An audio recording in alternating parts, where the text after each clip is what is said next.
Saludos fraternales en el nombre de Jesucristo, Yahshua HaMashiach.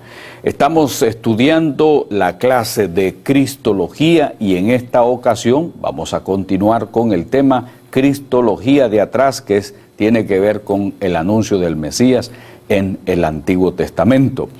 Vamos a estar viendo todo esto y vamos a reflexionar un poquito sobre el anuncio de la venida del Mesías y el contexto en que surgió la necesidad de que apareciera el Mesías. Siempre nos hemos preguntado el porqué de las profecías, cómo es que surgieron acerca del Mesías, qué fue lo que pasó en Israel, qué fue lo que pasó en Judá, cuál es el mensaje de los profetas del Antiguo Testamento, hablaban de qué o de quién en sus oráculos, en sus vaticinios, en sus profecías. Porque al hablar de los mensajes proféticos acerca del Mesías, la mayoría de los predicadores o maestros de Biblia regularmente hemos caído en tomar aisladamente uno que otro versículo bíblico, uno que otro pasaje bíblico y buscamos su cumplimiento en el Nuevo Testamento para complementar la enseñanza. Pero recuérdese que un texto fuera del contexto siempre resulta ser un puro pretexto. En esta oportunidad trataremos de explicar un poco la situación, por supuesto, sin profundizar demasiado, para que podamos comprender, para que podamos entender un poco más las profecías del Mesías Yahshua. En la historia de Israel hemos visto las revelaciones que Yahvé Elohim, o sea, Yahvé Dios, había dado por medio de Moisés a su pueblo. Hemos visto cuando este pueblo salía de la esclavitud de Egipto. Esas revelaciones continuaban dándose por Yahvé, que es eterno y que es bendito para siempre.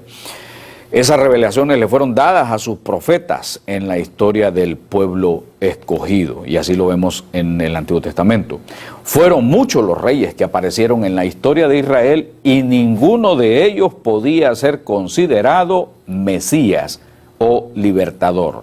La gran mayoría de ellos fallaron, especialmente los del reino del sur. Recuerde que el primer rey de Israel fue el rey Saúl, luego le siguió David y posteriormente le siguió Salomón.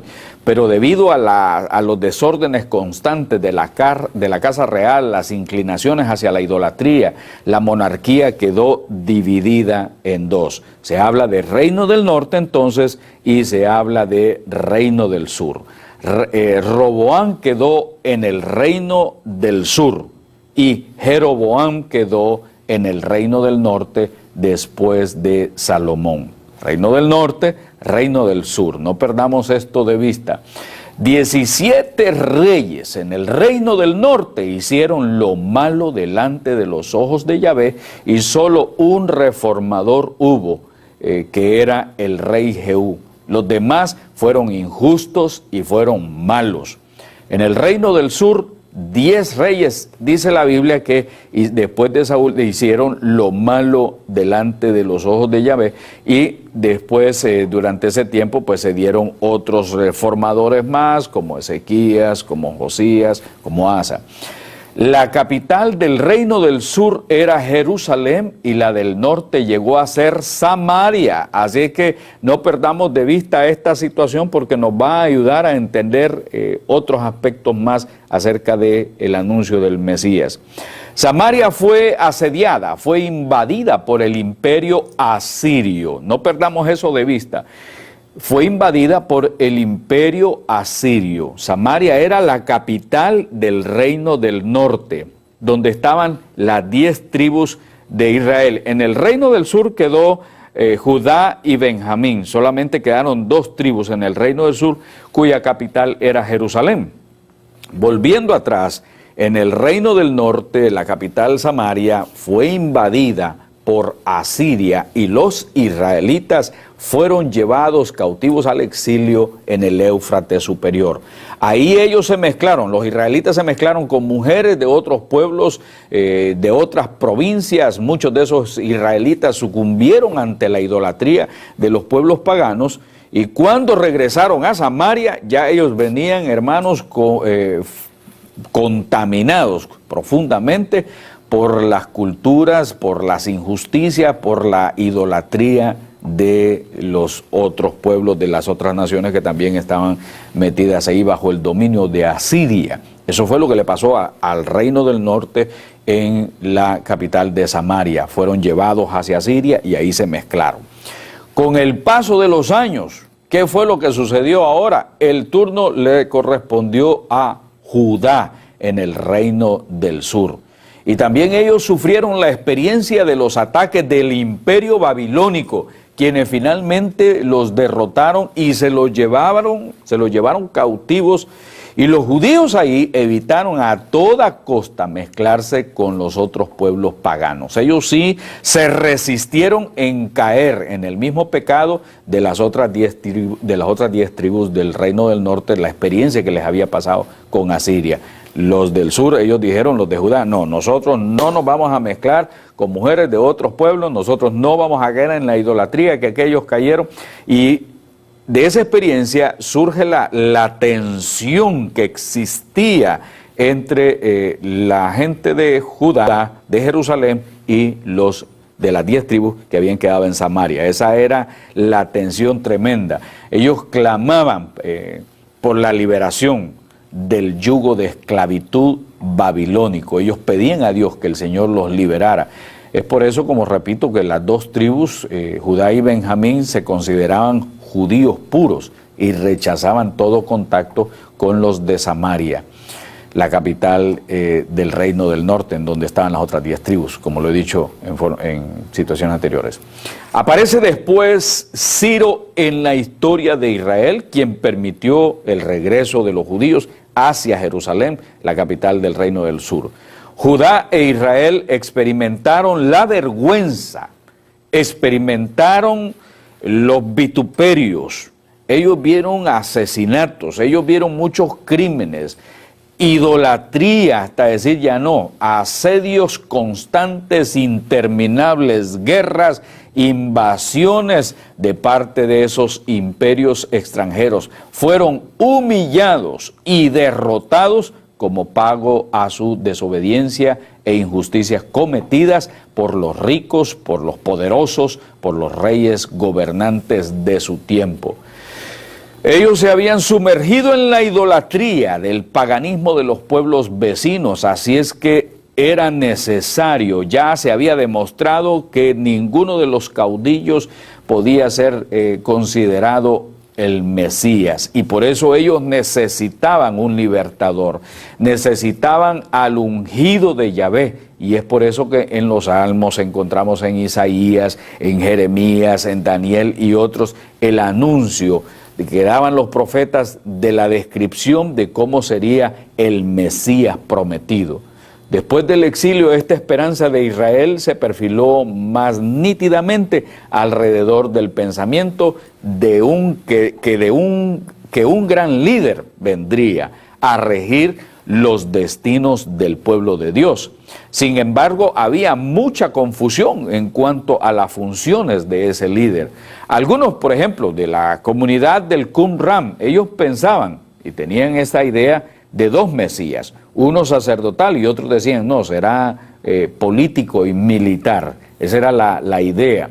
No se explicaban muy bien, no se explicaban adecuadamente las referencias que se hacían en la Escritura sobre la muerte del Mesías. Ellos no podían entender por qué por un lado se decía que iba a venir un Mesías poderoso, un Mesías que iba a liberar al pueblo, y por otro lado las Escrituras estaban hablando de que ese Mesías iba a ser vituperado, iba a ser humillado, iba a ser rechazado por el pueblo de Israel. ¿Cómo es posible que esto suceda? ¿Cómo es posible que que las Escrituras nos digan que es un varón de dolores experimentado en quebranto, y todavía más para crear la situación un poco más difícil en el libro de Daniel. Ahí encontramos, por ejemplo, que se lee: desde la salida de la orden para restaurar y edificar a Jerusalén hasta el Mesías príncipe habrá 7 semanas y 62 semanas. Y después las 62 semanas, después de las 62 semanas, se quitará la vida al Mesías, mas no por sí. Daniel 9, del 25 al 26. Ahora bien, aquí es donde está el problema de los intérpretes. Estas palabras ellos las confundían. Pues ¿cómo podían explicarse la figura de un líder victorioso que al mismo tiempo tendría que morir? Ahí es donde está el problema.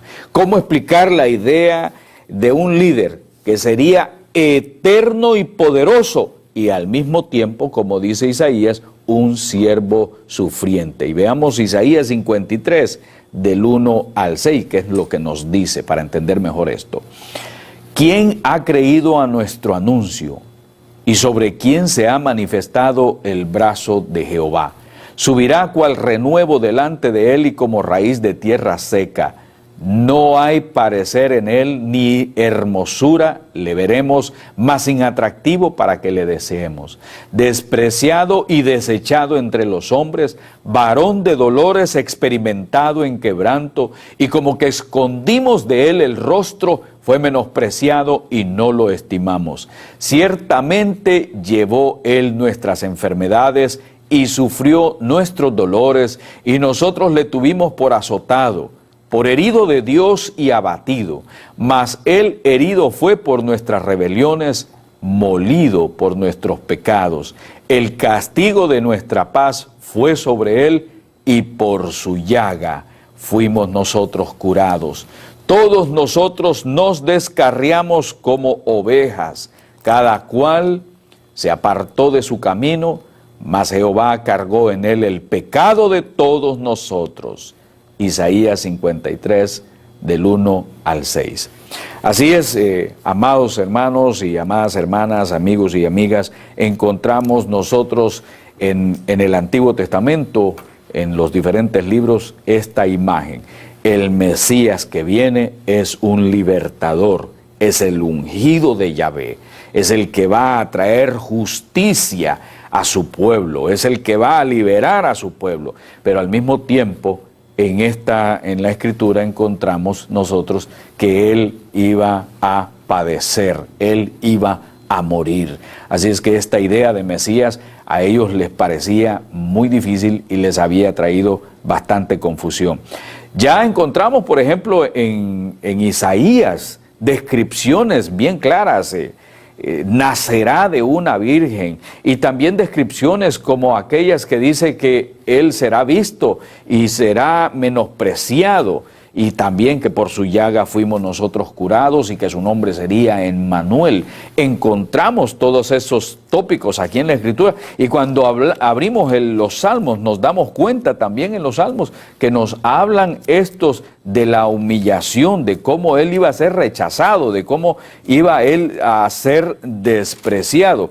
Cuando usted comienza a hojear el libro de Isaías, usted va a encontrar muchas de las profecías que ahí se dan. Se nos dice a nosotros que Él es el que va a esforzarnos, Él es el que nos va a dar a nosotros la salida a todas nuestras situaciones. Y por ejemplo, en Isaías capítulo 32 nos dice ahí: he aquí que para justicia reinará un rey, y príncipes presidirán en juicio. Y será aquel varón como escondedero contra el viento y como refugio contra el turbión, como arroyos de aguas en tierra de sequedad, como sombras de gran peñasco en tierra calurosa. Si usted continúa abriendo ahí su Biblia, usted se va a dar cuenta que dice en el capítulo 7, verso 14, por tanto el Señor mismo os dará señal. He aquí que la Virgen concebirá y dará a luz un hijo y llamará su nombre Emmanuel. Usted puede continuar, usted puede seguir buscando en la Escritura ¿Qué se dice acerca del Mesías? ¿Cómo sería el Mesías? ¿Cuál sería su mensaje? Pero hay algo que debemos dejar bien claro en esta oportunidad. Si bien es cierto, el pueblo de Israel y la gente de Judá habían experimentado, el reino del sur y del norte, tanta injusticia, tanta situación, la venida del Mesías va enfocada a liberar a los cautivos y también va enfocada en una inclinación, se anuncia, se nos dice, preferencial con los más necesitados, con los pobres. La imagen del Mesías que se nos da en la Escritura es una imagen de alguien que es justicia. Ese es el anuncio, su identificación con los más necesitados. No se habla de un Mesías de opulencia, sino de un Mesías que se identifica con los más necesitados. Veamos algunas de las características del Mesías en el libro, por ejemplo, en el libro de los Salmos. Hay ciertos salmos que se centran en el rey y muestran un carácter de actuación sumamente precisos. Veamos lo que, por ejemplo, en el Salmo número 2 hay una oposición hacia el Mesías y el Salmo 2 refleja esto ya. Nos dice a nosotros, ¿por qué se amotinan las gentes y los pueblos piensan cosas vanas? Se levantarán los reyes de la tierra y príncipes consultarán unidos contra Jehová y contra su ungido, diciendo, rompamos sus ligaduras y echemos de nosotros sus cuerdas. Salmo 2, del 1 al 3. Como ustedes pueden ver, se nos habla de la resistencia que habría de las naciones, de los pueblos, en contra del ungido de Yahvé. La lucha, las confabulaciones, los celos, las sentencias que habrían de venir sobre aquel que sería el Mesías. Pero también estos salmos nos hablan a nosotros de que el Mesías sería vencedor. Vea usted el Salmo 45, del 3 en adelante, que dice, ciñe tu espada sobre el muslo, oh valiente, con tu gloria y con tu majestad. En tu gloria sé prosperado, cabalga sobre palabra de verdad, de humildad y de justicia, y tu diestra te enseñará cosas terribles. Tus saetas agudas con que caerán pueblos debajo de ti, penetrarán en el corazón de los enemigos del rey. Ahí estamos viendo ya nosotros también la figura de un Mesías valiente, de un Mesías vencedor. Y aquí también estamos viendo nosotros no solamente que este Mesías es valiente y que tendrá resistencia, sino que también él tendrá el gobierno ya mundial. ¿Qué dice la Escritura en los Salmos? Dice, pídeme y te daré por herencia las naciones, y como posesión tuya los confines de la tierra. Los quebrantarás con vara de hierro, como vasija de alfarero los desmenuzarás. Ahora pues, oh reyes, sed prudentes, admitid amonestación, jueces de la tierra. Servid a Jehová con temor y alegraos con temblor. Honrad al Hijo para que no se enoje y perezcáis en el camino, pues se inflama de pronto su ira.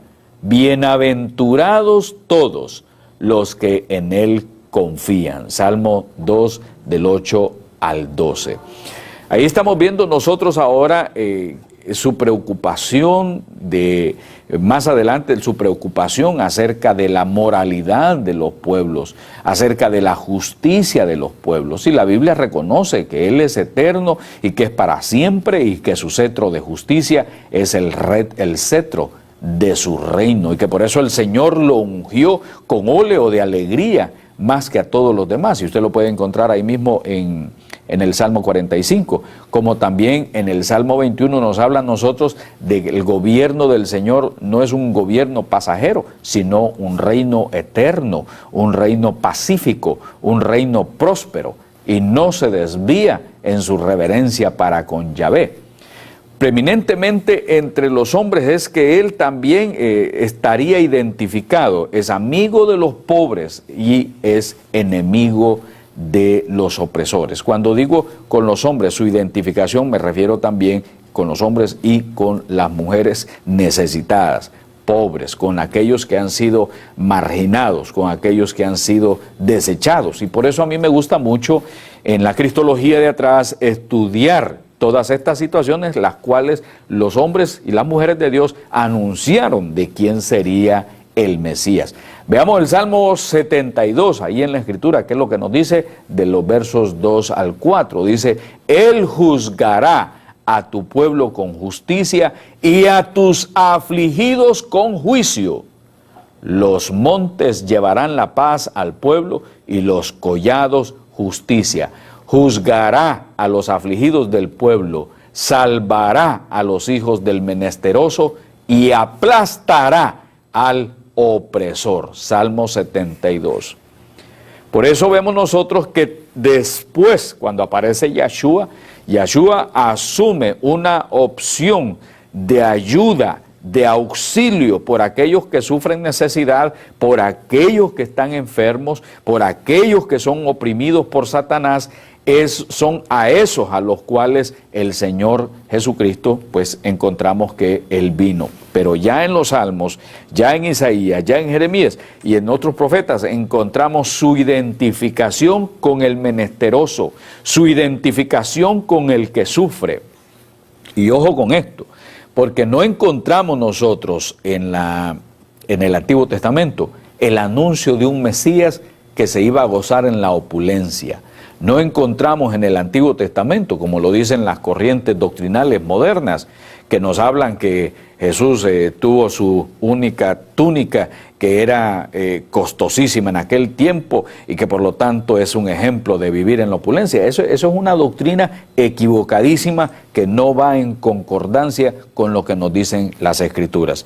Por eso es necesario escudriñar la Biblia. La Biblia dice claramente, mi pueblo perece porque le faltó conocimiento. Y hay que tener cuidado con tantos líderes que están surgiendo, con tantas personas que están distorsionando un mensaje que es tan claro, pero que debido a su proceso de lavamiento de cerebros, las personas quedan confundidas, quedan realmente sumergidas bajo el espíritu del engaño, bajo el espíritu del error de quién es verdaderamente el Mesías. Y esta es una estrategia, yo llamaría satánica, querer confundir a la gente de quién es el verdadero Jesucristo, querer confundir a la gente de quién era el Mashiach, de quién era Yahshua. Y entonces esto es un plan satánico y por eso nosotros hemos estado compartiendo esta clase de cristología para llegar a comprender bien quién era el Mesías, cuál era el anuncio que se hacía de él, con quiénes se iba a identificar, cuál iba a ser su tipo de comportamiento. Especialmente aquí en la teología en los Estados Unidos se habla en muchas iglesias y se trata de poner iglesias con tantos ornamentos, con tantos adornos, con situaciones demasiado llamativas y lujosas. Pero eso no fue realmente la enseñanza del Mesías. ¿Qué fue lo que nosotros hemos caído o en qué hemos venido cayendo? Muchos han caído en el legalismo, muchos han venido cayendo en la predicación de un Cristo de opulencia, otros han caído en la predicación de un Cristo rico, de alguien que llama a la gente a volverse rico, pero la Biblia no nos enseña eso. La Biblia habla de un Mesías identificado con el más necesitado, con los que han sido oprimidos, con los más pobres, con los desechados sociales.